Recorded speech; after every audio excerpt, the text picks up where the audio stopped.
Do you know what a twin flame is? Have you heard of a twin flame? I mean, I can kind of like get it. Like it's something dating related or something like that, right?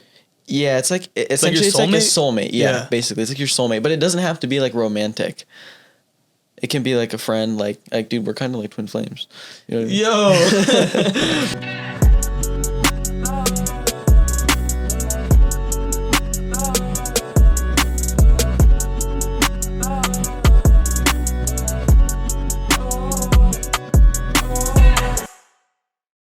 Okay, dude, I've been itching to talk about this. Have you watched the Twin Flames universe it's called Escaping Twin Flames on Netflix. You watched it? I haven't. I got the inside scoop from you a little bit, but no, I haven't watched it. Dude, it's so interesting. So the reason I was interested is because I was scrolling through Netflix and I see Escaping Twin Flames. I'm like, what the hell is Escaping Twin Flames? And I read the bio and they start talking about, this internet community like turns into a cult, blah, blah, blah. I'm like, what the hell? I'm like, is this dude doing high ticket coaching? Like, is he doing is he like an education business? And he's like scamming people. And so I click in it and lo and behold, it's a husband and a wife. It's Jeff and I think Shalia Divine. That's their name. I don't even think it's their real name because the dude had the husband had multiple aliases. After he graduated college, he was sketchy. like dabbling in the internet, like changing his name to like Ender and like weird shit. And they met, got married or whatever, and they started this coaching business called Twin Flames Universe. And so they started off with like a low ticket, I think like a couple $100, or maybe it's like a free Facebook group. And then they get like sold into the low ticket, and then they get ascended to what's called the Twin Flames Ascension School, TFAS for short. So TFAS. Okay. And the whole concept is they coach on helping you find your twin flame. Do you know what a twin flame is? Have you heard of a twin flame? I mean, I can kind of like get it. Like it's something dating related or something like that, right? Yeah, it's like essentially it's like a soulmate. Yeah, basically, it's like your soulmate, but it doesn't have to be like romantic. It can be like a friend, like dude, we're kind of like twin flames. You know Yo. But wait, so they help you find like a best friend, like just somebody that's going to be. They do it only in a romance perspective, but I started going down a rabbit hole and looking up like what twin flame actually means and everything. Got it. Okay. And so that's their whole shtick is like we're gonna help you find your twin flame, and so they send these people to Twin Flame Ascension School, and like they're showing in the documentary videos of their coaching calls, and it's just crazy shit, dude. Like they're telling people, this one girl's like, he wants nothing to do with me, and the guy Jeff is like, no, that's your twin flame. Like you need to do everything in your power, to the point where he's like advising people to like continue to go and like pursue someone, like to the point where they get restraining orders. Like one person got locked up because of like, he's like, no, you need to do this, and they went and did it and got like locked up because for like stalking or some shit. Are you serious? Yeah. Another one. There's like another one where the person who thought this other person was a twin flame, the other person was actually gay, and he was like telling them to try to convert them to be straight because it's their twin flame. And people just eat this up. And they eat it up, dude. I don't know how they do it, man. Oh, that's how they do it. They have this, I do know how they do it. They have this concept called mirroring, where they like talk to themselves in the mirror and like, preach like, positive affirmations. Affirmations in the mirror. And they like teach these techniques. And that's what they, they're basically like, once you find that twin flame, like, you can speak it into existence that they're going to be with you no matter what. Super spiritual, like all that stuff. Yeah. Okay. And so they're doing all this crazy shit. And then like, as the business started to get going, he started like flexing more and more a little bit, and where he's like recording himself. He's like, look, I got this new Porsche. I make all this money, blah, blah, blah, blah, blah. And like the guy's just letting the money get to his head. And to the point where he starts hiring students to become actual coaches, but they get paid like he was paying them like, oh, you do one coaching call, like group coaching call, you'll get paid like $50. That's how he was paying them. Okay. And then he was also convincing people to like work for free and just commit to the cause. Like a volunteer. Yeah, and people were volunteering.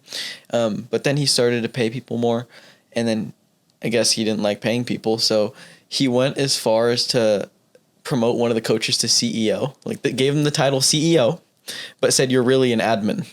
You just have the title. And then made the whole group posting like, oh, I'm promoting this person to CEO, whatever. And one of her tasks was to figure out how to save the company more money. And so she's like researching it or whatever.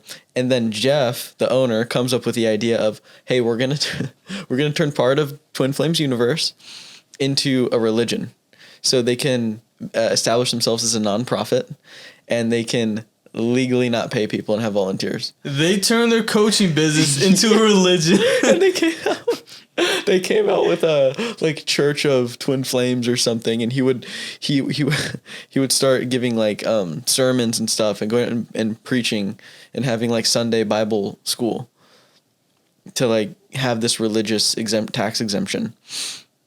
And so he's doing this, and then simultaneously he's like, I actually kind of look like Jesus.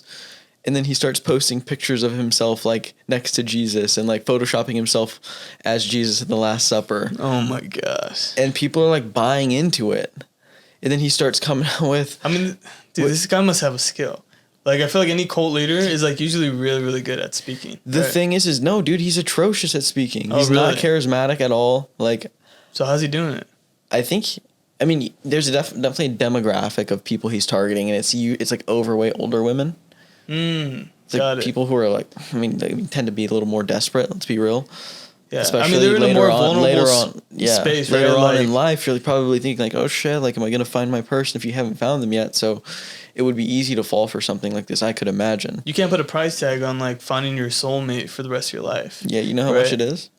I mean, dude, if I had to guess, probably like $10,000. $8,888. Dude, insane. It's so crazy amount. Yeah. Right. Well, and then he started dishing out other like revenue streams. He's like, okay, we're coming out with the Twin Flames cookbook.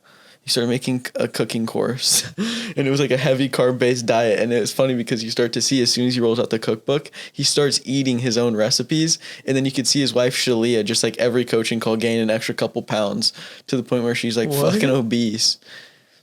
And he's was that the intention to get the people more like overweight? I don't know. He would reframe everything, dude. He's like, yeah, I used to tell Shalia, you better not get fat. Like, you need to look good. But now that she's gained a couple pounds, honestly, I'm more attracted to her. I'm like, bro, stop the cap. Stop the cap. That had to be orchestrated. Dude, I just thought it was wild, man. I'm leaving a lot out, but it's just crazy. And it got me thinking, like, dude, what other scammy ass coaching programs are out there? Because like you take the business niche that we're in, there's already people who do like done for you drop shipping, get no results, scam people out of 20, 30K. But you have these weird spirituality ones. I feel like that are mostly scams.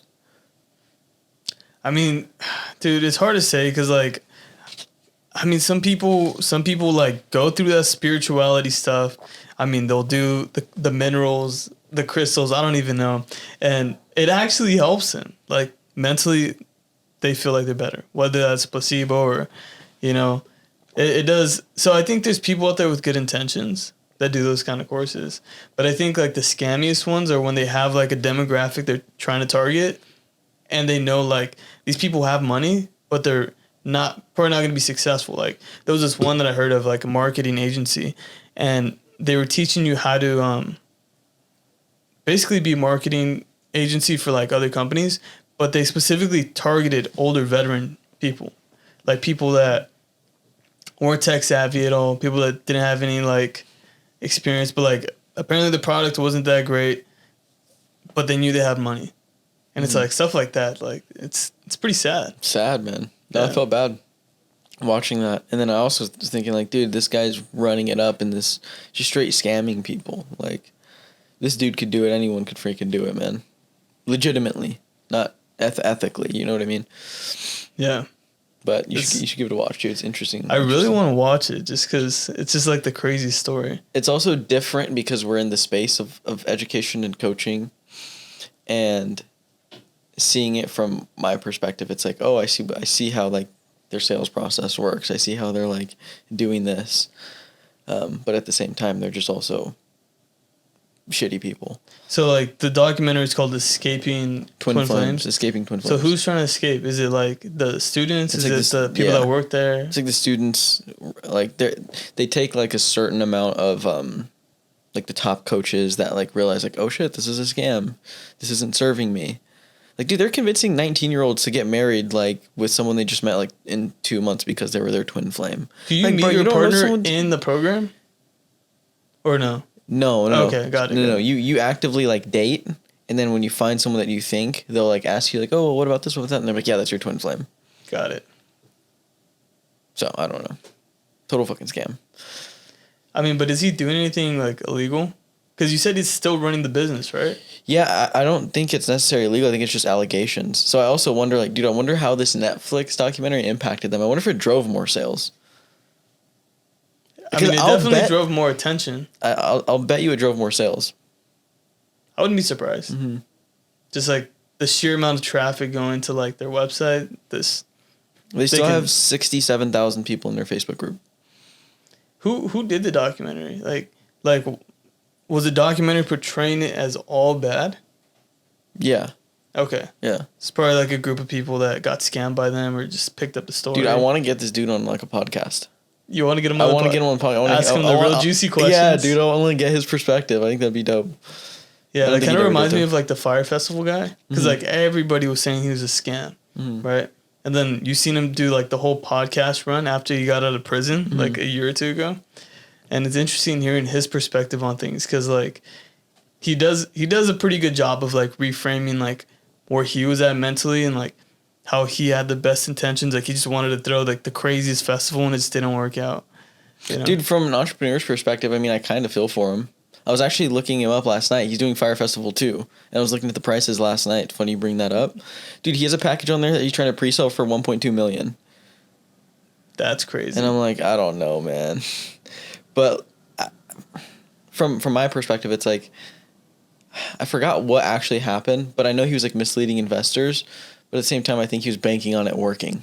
Mm-hmm. You know what I mean? Like fake it till you make it, and then the super extreme version of that, yeah. I get how you can go down that rabbit hole as an entrepreneur if you're like, I got to make this work. Or you just have a ton of conviction it's going to work and then it doesn't. Yeah. Because conviction is like one of those things where you can kind of like convince yourself of something that is like not super tangible yet. Mm-hmm. You know, like you say, I'm going to be a millionaire one day. Like I'm going to be a millionaire by next year. And it's like you can have so much conviction behind it, but like, I mean, you don't know. Yeah. Right? It's possible not to. So that's crazy though. Do you know where it's at? Fire Festival 2? No, I don't know. I don't know. Are we going or what? No. No, dude, I'll go to Fire Festival 3 assuming 2's good. I mean, dude, second time's a charm. Like, he's got to get it right this time, right? That fucking guy, bro. No way. Okay. Dude, talk to me about your Topgolf technology that's on the dock. Well, okay. Everyone knows Topgolf. They absolutely exploded over the past couple of years, going from like 300 million a year in revenue to like over 1.2 billion in revenue when they sold to Callaway, Callaway, the golf brand. And I was like kind of just like doing research on their company, and they have like this part of their company that, I mean, in the grand scheme of things, doesn't do a crazy amount of the revenue, but like still 50 million a year is like nothing to ignore. And it's this Top Tracer technology where they license it out to the PGA, they license it out to any like golf simulator place, and it's basically like when you see the tracer following the ball, like that's what it is. And it does 50 million a year, and it's their patented technology. I thought that was pretty cool. But then that also got me thinking, like, golf has exploded, and Bryson DeChambeau, you know him, he's on the Live Golf Tour, and he's starting his own that's like, I think it's called like Under Par or something, and it's like his version of Topgolf. But it's a little more like, if you're more serious into golf, but it still has like that atmosphere where it's like you're having a good time. There's still the bar, the drinks, like the food, and I just think there's a ton of opportunity for Topgolf competitors because they're like the biggest in the market, but there's like not really many other ones. Or what else can you do that in though? That's not golf. Like, is there anything else you could do that in where you could build like a simulator place or like add like a? It's kind of like bowling. It's just bowling with golf. Mm-hmm. Yeah. You know what I mean? I saw it with baseball. There was one with baseball. Yeah. But I mean, any kind of like event based activity. Let me think. Like, dude, archery. Like, I don't know, fucking archery and have that's dangerous as hell. Never mind. They have archery places. Yeah, but not like Topgolf though, where you got like waitresses coming up. Hey, let me get you some beers, or you know what I mean. Beers and bows and arrows. Yeah, beers that and sounds bows, dangerous. bro. There you go. Beers and bows. Dude, that's wait. You asked a question though about Topgolf competitors. I don't know, dude. It's tough to compete because you need a lot of capital. Like, how much does it cost to build out a Topgolf? I mean, yeah, it's a capital intensive thing, but like, there's opportunity for it for sure. Because like Topgolf is like, I don't even know. I think there were like around 80 locations, but like think about how big the U.S. is. Yeah, when they start. I don't know exactly when they started, but probably like 2010 ish. Damn, that's still really fairly new. Yeah, and golf is like barely getting like super popular ever since COVID. Yeah. So I think there's like a big opportunity in the market for Topgolf competitors. I think there's a lot of opportunity for golf still just in general. Do you follow Landforce on TikTok? Yeah. I love his stuff. Yeah, dude. Yeah. He makes a bunch of stuff on like, here's how you would make custom tees and what manufacturers and suppliers to get from China to make custom golf tees or whatever. Like, yeah. Well, I saw him repost this guy who like just made like a smaller golf bag for his son because his son was like 4 or 5 years old, but he just made it really cool looking because like just the off the shelf ones are like pretty dust, you know. And yeah, I mean he like posted it and then got like 1,000 people to pre-order it like before any like anything was made basically. So there's a huge demand for like those types of like niches in golf. Dude, you can go deep on a niche like that, like to the point where I saw him post one that was like rangefinder. You know, people use rangefinders, yeah. But you make like a rangefinder brand with a magnet, so you can put the magnet on the golf cart. Yeah, I mean that's simple. Yeah, I feel like a lot of them already have magnets because I feel like I see that all the time. But like, I mean, dude, there's like so many different angles you could take with it. So many different verticals. Little golf towels.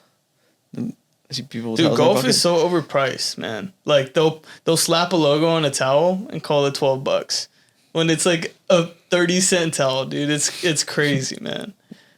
But I love that's golf. Any hobby, dude. That's any hobby. Even running. I remember when I was super into running. Man. Running, you want a little vest to run in, $180. Like you want a badass one, $300+ for a little fucking vest that makes costs $10 to make probably.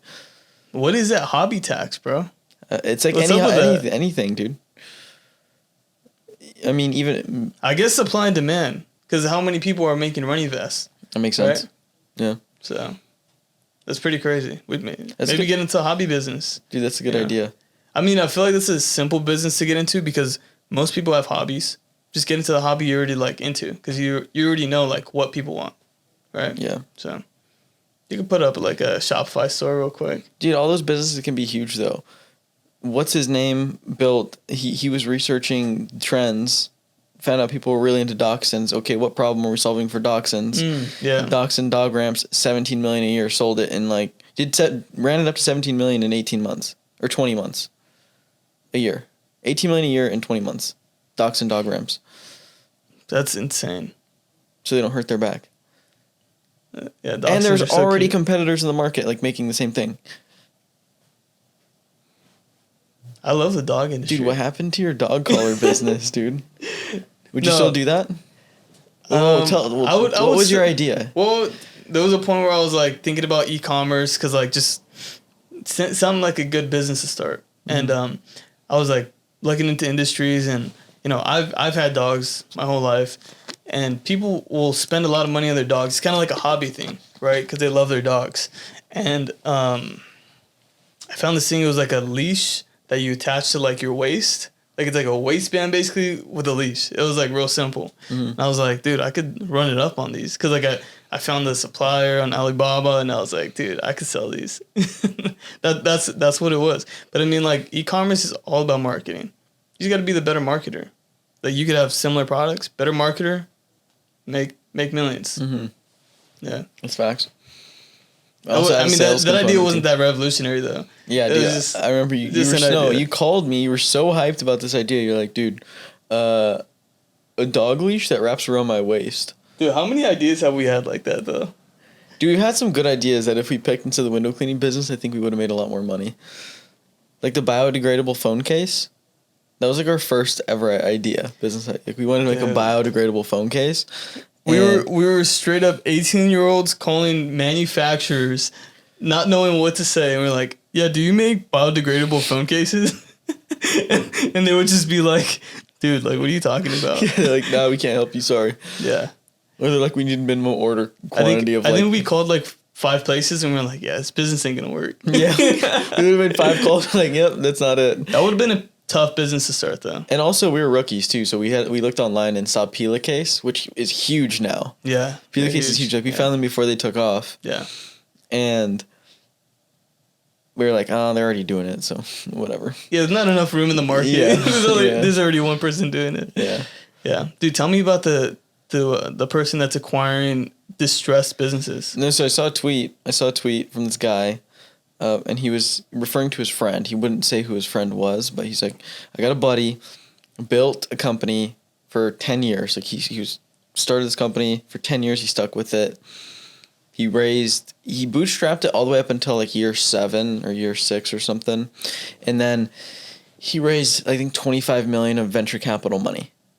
It was like seed money to grow it. And so uses the capital, grows the business, gets an offer for 20x his annual recurring revenue. And he's like, no, it can get bigger, turns it down. Next year gets another offer because the business starts declining. Gets 15x his annual recurring revenue. He's like, no, we're going to fix it. Next year gets an offer for 5x his annual recurring revenue. He owns 6% of the company. That 5x annual recurring revenue was equal to $100 million. But because he raised the venture money, he diluted himself as the owner down to 6% ownership. So and then he got an offer for the 5x ARR for $100 million. Well, now he's going to sell that business for $100 million. Sounds great, but he only makes 6 pre-tax. He sold it because he's burnt out. Got it. What's your take on that? I think venture capital is stupid. But my point of bringing this up is because I think there's a huge opportunity in rolling up these startups, because there's so many startups that are profitable, that are scaling, but the thing about venture capital is you need to have a crazy level of scale for it to make sense. Mm-hmm. Because the way VCs make money is they're going to cut, $100 million checks to all these different companies. One's got to reach unicorn status, meaning being worth $1 billion or more, or even better, like a deck of unicorns worth $10 billion or more. Right. And then they return their whole fund. Right. You know what I mean? Yeah. And there's only a 0.0000006% chance there's a lot of zeros, 6% chance to become a unicorn. Because there's only like 1,000 of them. Yet tens of thousands of startups get funded every single year. Okay. Are these VC companies dumping them when they're not like seeing that level of success after a certain amount of time? Yeah, a lot of them just shut down. But there's a lot of them that could be profitable, are profitable, but they just don't have venture scale. They're more like $10 million a year businesses versus $1 billion. Mm-hmm. Or so it's going to take a little bit longer to see it through. And obviously they need to return their money or have them raise another round. And they're not going to like a VC's not going to fund another company if there's no traction. Right. So it gets difficult to raise more money, and that's the whole playbook: is keep raising money, and then sell for a fat bag.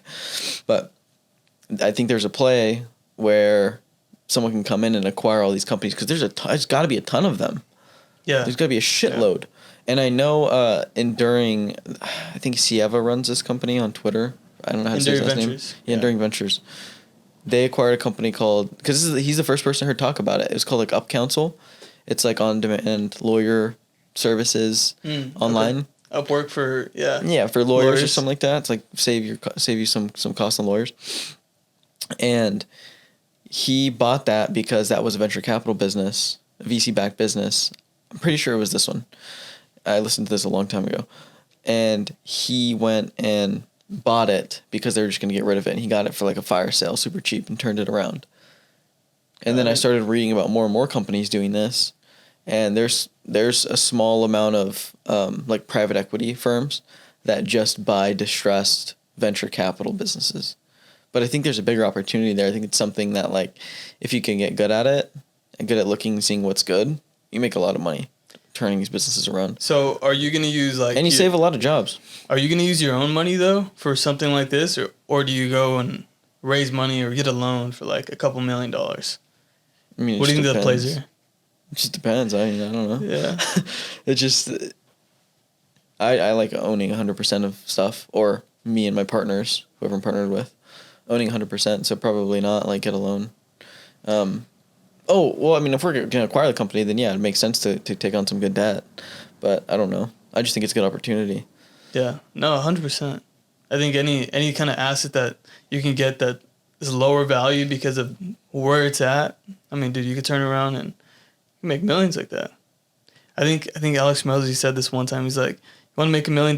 Just buy something for $1 million and then make it worth $2 million. Mm-hmm. It's like he's got a point. You know what I mean? Yeah. There's a bunch of people in the comments talking crap. They're like, oh yeah, let me just pull $1 million on my ass. But like, I mean, when you got money, you can do things like that. Yeah. Right. Dude, speaking of like acquiring businesses, we've been on this like Brandon Dawson kick here, learning about him, reading the 9-Figure Entrepreneur, and he has an interesting business model. He did this in the ideology space. That's like earwear. Audiology. Audiology. Not ideology. I said it wrong, but it's like earwear, right? And what he's doing now, like with 10X Ventures and stuff like that, he acquires your business for like, he basically takes equity in your business, but then he'll give you some equity in the overall portfolio business, which is interesting because I've never heard of that kind of like structure before. So it's like, you know, there's kind of like a mutual benefit there besides just your company growing, being part of the partnership. I mean, that's his whole playbook, even with like his employees and getting buy-in. Like, he's made a lot of people rich.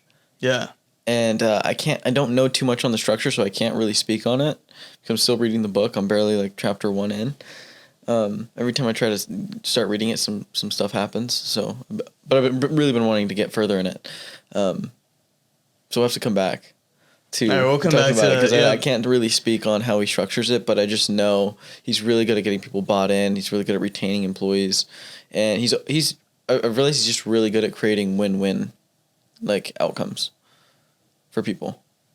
Dude, that he does business with. That's a huge like skill to have in business because, dude, win-win, everybody wins, everybody's happy. Yeah. Yeah. What else did you have on your thing? You had something else. Oh, the richest companies by state. I started watching that video. There's some companies I never heard of. Dude, there's a lot of companies in there you never heard of, and they're doing casually $3 billion a year. That's insane. And like, there's some of them that are kind of obvious. They're in the healthcare space. They're in like the financial services. But I mean, there's a couple weird ones on there. Obviously, you got Apple, you got Google, you got Amazon. Actually, one thing that maybe a lot of people know, but I didn't know, is like Walmart makes more money than Amazon. I didn't know that. Walmart makes more money than every company. I didn't know that. They make the most revenue. That's insane. But they are projected to like, Amazon's projected to surpass Walmart in the next year or two. So Jeff Bezos is coming for that ass. That's crazy. That's a crazy win for him though. To topple Walmart. Yeah. It's been around for so long. Yeah, it's insane. There's a weird one on there. It was like in Delaware or something, or one small state. And the biggest company was like a security guard firm. Like they provide security to people. Okay. And how much were they doing? Like Billions. Billions, yeah. One weird one was like staffing agency. It's like there's some big staffing agents. It's a huge business. Remember when we had just joined the Entrepreneurs Organization, the Accelerator program was our first day, and there was like 4 people there in staffing. And there's that one cat. He was like this swole Asian young dude. And he's like, yeah, like I just started last year. We're like, oh, what are you going to do this year? He's like $800,000. I'm like, oh my God. Back then it sounded like so much money. But Yeah. to do it that fast is pretty impressive. Dude, staffing is like a huge like pain point for like most businesses, especially when it's like lower, like just like labor type businesses. Like they just need bodies, man. Yeah. Dude, what do you think about all these offshore staffing companies that are popping up? It's like everyone and their mom wants to start, oh, I'm a Filipino virtual assistant staffing agency. Dude, I think they're taxing people. I think it's a like, scam. It is like a very like easy thing to do to go on Upwork or onlinejobs.ph and find somebody, but I think there's just so much uncertainty and, you know, just fear around hiring someone that's overseas that people are willing to pay that tax of like, hey, we'll charge you $2,000 to essentially hire someone for your company, right? Yeah, I wouldn't say it's a total scam, but I do think like the Philippines is getting a little oversaturated, and I'm excited to see what more different like angles they're gonna take with like, oh, we source from like, we have one that we're partnered with. They do only VAs from Pakistan. Mm-hmm. So there's a lot of countries I'm sure that have really really good talent that are being underutilized. Yeah. Because the price to get a Filipino virtual like overseas employee is just going like this. It's just increasing. Yeah, and I mean it's like it's increasing, but it's still like half or like a third of what it would be here. Yeah. So there's still like benefits there, but Oh yeah, I'm not saying it's not worth it. I just think it's really easy to go off and do it on your own. yeah, like hire somebody, 100%. Yeah, and it's faster too because a lot of these agencies have like wait times, like 2-3 weeks, sometimes a month, just to place someone. Yeah, but I mean, dude, it is like it's a big need. It's a big opportunity dude, someone could spin up an agency right now and start doing 10K a month by next month. Oh, easy. Yeah. I just, what I don't like about those businesses is the LTV. Like how do you... People need more VAs. More hires, yeah. I guess you just get good relationships with good companies that always need hires. Yeah. Makes sense. Yeah. Yeah. Okay. I mean... Did you have anything else? I didn't have anything else. Did you have something? You had something else on there, no? I don't, did I? Do you know what's crazy? Pickleball courts. Yeah, dude, pickleball's been getting real big in the past couple years. And there was one interesting thing that I seen where pickleball courts are taking over retail locations. And then it just got me thinking, man, like everyone was like talking crap about like, you know, those strip malls or like just retail in general. They're like, oh, if you buy that kind of like real estate, you're basically done.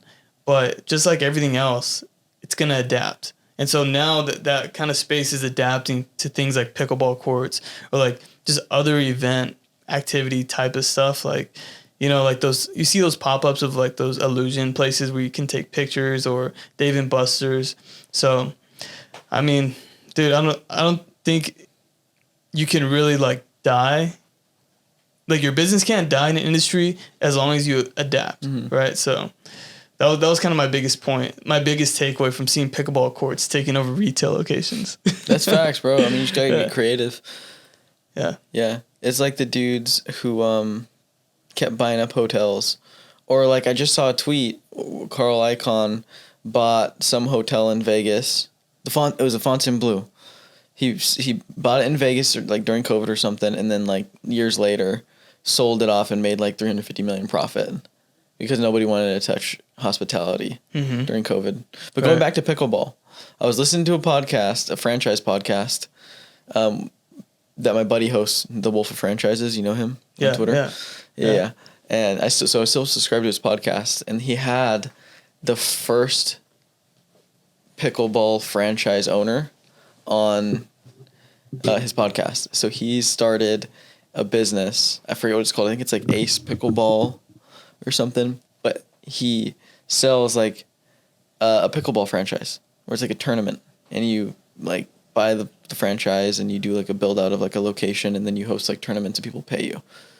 And dude, he's running it up off pickleball. Like this shit is exploding just like golf. Yeah, it is, because it's like a smaller tennis court that basically anybody can, because tennis is hard, dude. Have you ever played tennis? So hard. Yeah, it's so hard. Yeah, it's really hard. So it's like if ping pong and tennis had a freaking baby. Mhm. Yeah.